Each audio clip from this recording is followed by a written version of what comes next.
What a beauty. By golly, I think I'll buy a new car. Say, Millie, how long have I had the old one?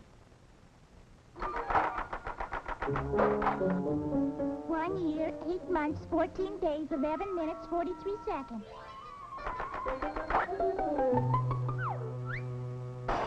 3 o'clock, boss. Time to go home. So it is. Well, I'm ready. A long day, 11 to 3, 2 hours for lunch, 3 days a week. It's a tough life.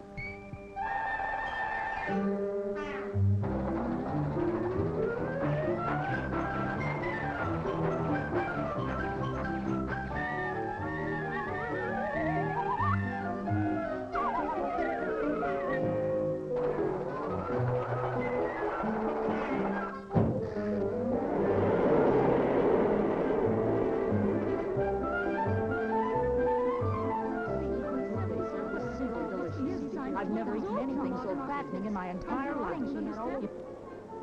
Give me license number WJK-412. I did 3 hearts. 3 no trump.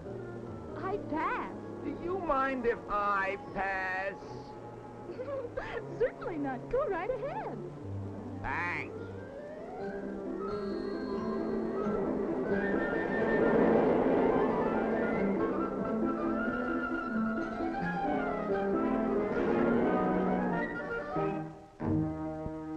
No doubt about it. This bus is a little old-fashioned.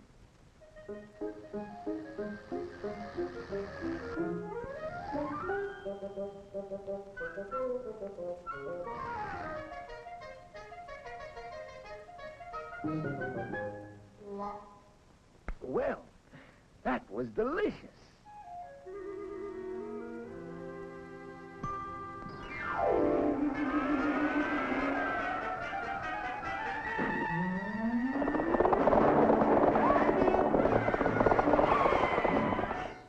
That concludes tonight's thrilling episode of our three-dimensional Western, brought to you by Enerjade, the combination soft drink, candy, and dessert with the three-dimensional flavor. Good, good, good.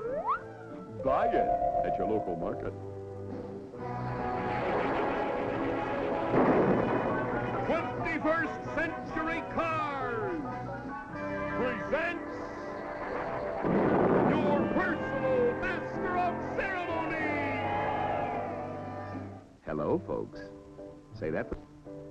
Now we are going to bring you a special entertainment feature which will show the development of the automobile. Oh, Pop! I want to see another cowboy picture. Quiet. I beg your pardon? Oh, not you. Say, those new models look terrific. They are terrific. You should see what your grandfather used to call an automobile.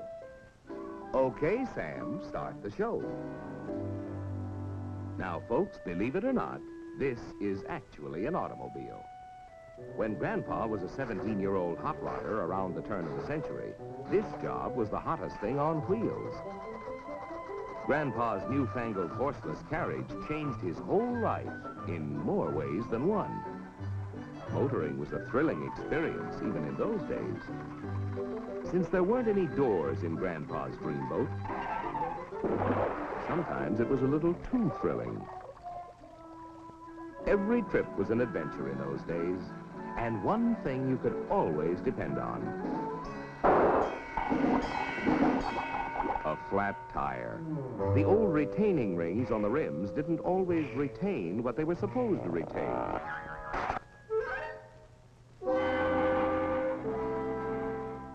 Shock absorbers hadn't been invented yet, and road conditions were ideal for testing the fatigue and failure points of automobiles and drivers.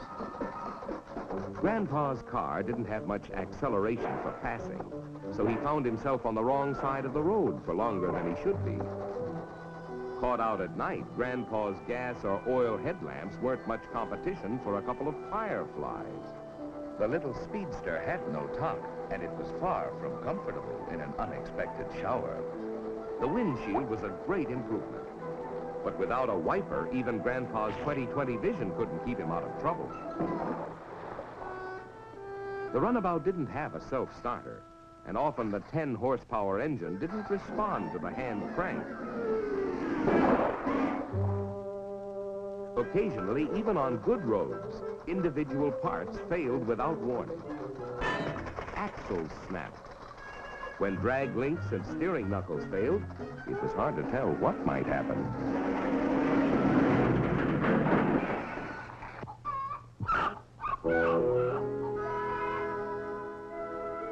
With every passing year, improvements came thick and fast. Stronger and safer wheels were developed with demountable rims for tires. Doors were added to keep people safely inside. Tops became standard equipment. Windshields protected motorists from bugs and the elements. Wipers were invented to help the motorist drive safely in bad weather. The driver's seat was moved from right to left to make passing safer. The electric starter replaced the old hand crank. This remarkable invention enabled Grandma to get into the automobile driving act, and she really loved it. As the years went by, the automobile manufacturers continued to improve their cars and make them safer, so that more and more people could use and enjoy them. Pressed steel wheels for greater strength, stoplights to warn following drivers, rear-view mirrors, four-wheel hydraulic brakes to increase stopping power, bumpers to add more protection, rubber-covered pedals to keep feet from slipping. Safety glass increased passenger protection tremendously. Welded all-steel bodies and all-steel tops meant more strength and safety. Bumpy roads were smoothed out with shock absorbers, and Grandpa could sail along in comfort and safety. Through the years, the automobile changed from a novelty to a necessity. It created a new way of life. It provided a whole new concept of transportation for industry. And we became a nation on the move for work and pleasure. Besides designing better automobiles, the manufacturers developed research and testing techniques to help them build safer cars. The science of metallurgy met the challenge of creating more efficient and stronger parts and assemblies. Scientists used all kinds of technical equipment in research and development programs. Ingenious torture tests were designed to reveal fatigue and failure points in parts and assemblies.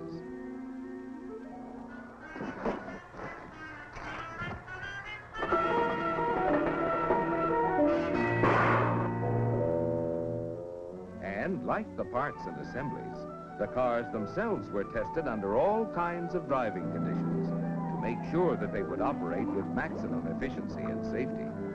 At the end of the rugged test run on the proving grounds, they were disassembled down to the last bolt and checked and studied in minute detail.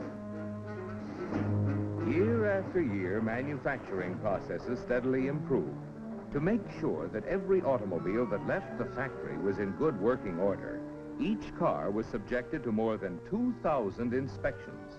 Cars became safer and more reliable. So when Grandpa, still plenty spry in spite of his age, set out for a little trip, his car was reliable, safe, comfortable, and easy to drive. Safety door locks kept Grandpa secure inside the all-steel body. The adjustable seat quickly placed him in a comfortable position. The automatic transmission made driving easier, and easier controls meant safer driving. Styling contributed to safety. The low center of gravity gave more stability. Tubeless tires meant increased safety. New equipment kept Grandpa warm in the winter and cool in the summer to add to his comfort. And a more comfortable driver was a safer driver. More powerful and reliable engines were developed to make driving more efficient. When Grandpa passed another car, he did it safely and easily. Wraparound windshields and larger rear windows increased visibility tremendously. Sealed beam headlamps guided Grandpa safely at night. Power brakes made it possible for him to stop easily and quickly. Directional signals let the other fellow know the driver's intentions. Power steering not only made parking a breeze, it made all driving easier. Even in the good old days of the 1950s and 1960s, Grandpa could rely on his automobile to get him to his destination quickly, safely, and fresh as a daisy. So you see, folks, all of you who are living in the year 2000 are fortunate, because through the years, the automobile manufacturers have had as their goal your safety first.